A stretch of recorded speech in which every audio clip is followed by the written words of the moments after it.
Folks, we're here in Fruita, Colorado, and we've got this John Deere 315 tandem disc. We're going to put it up on auction time for this little man out here. He's got a sod farm, and he's got his whole farm planted, so he doesn't need this disc anymore. And so we're going to go ahead and put it up there, and wanted to do a quick video and just kind of walk around so you guys could see the disc. I think our videos do a lot better job sometimes than just the pictures. So we'll just start up here on the front. We'll start on the hitch, and you can see it's got a little bit of wear showing on it right there, but nothing excessive, and you've got your hitch pin right there. When we move back towards the back end of the tongue, now I don't see any welds on this tongue through here. If I see any welds or anything, any other kinds of flaws or anything that I think you guys need to know about, I'll sure enough try to point them out to you.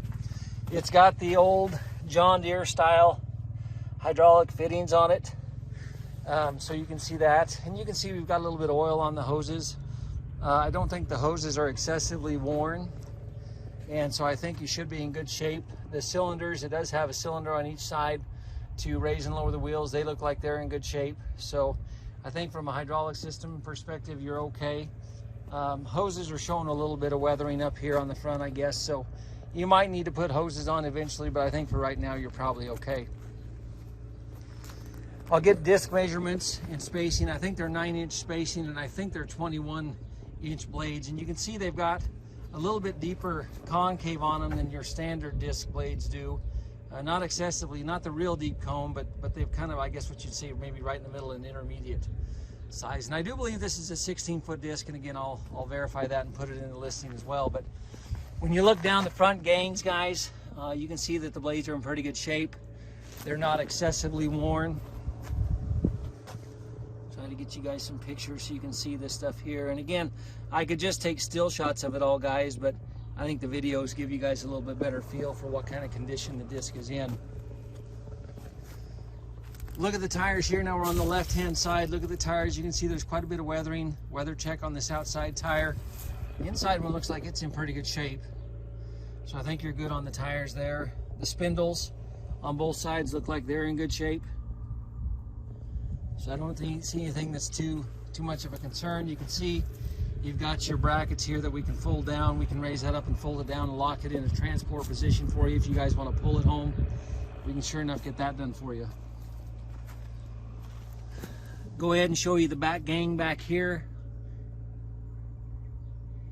Looks like there's 10 big blades and the one smaller outside blade here on the back.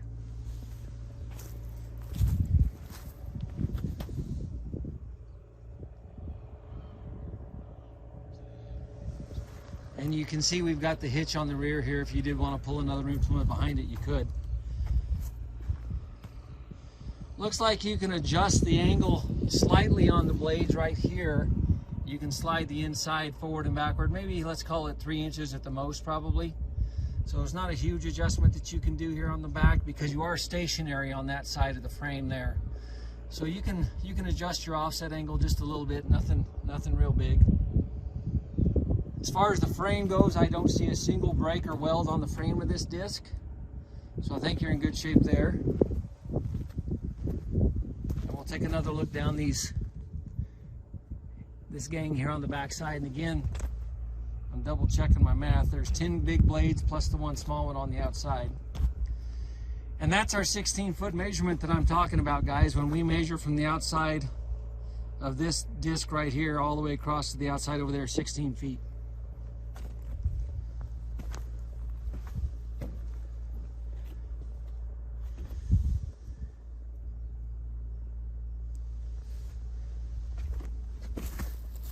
Look at the bearings real quick. I don't see any bearings that are wore out.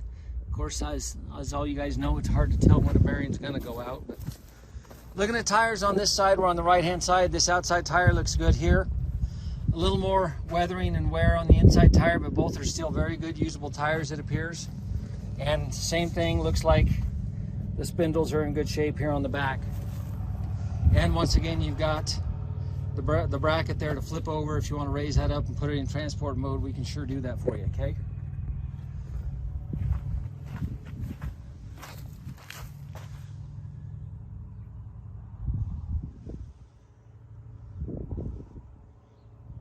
And it looks like I got 10 blades on the front of each front gang, or 10 blades on each front gang.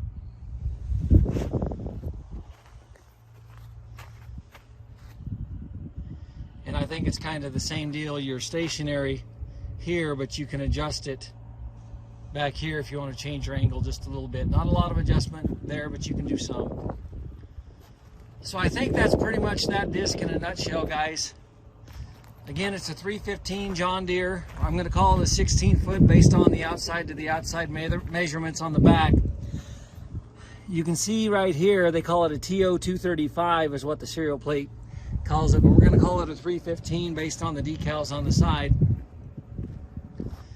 And I think John Deere does that. They call all their discs TOs. I don't know if that TO is tandem offset, maybe that's what they're talking about. But anyway, pretty straight little disc. We'll get it put up on auction time. We do have the ability to help you load it. We've got loaders on site. I don't think there's a loading dock here, but we could back you up to a little dirt berm if you needed to and load it up on a trailer that way possibly, or push it up some ramps. So if you guys have any questions or need any additional information, just let me know, and we'll sure enough be glad to answer them for you. Thank you.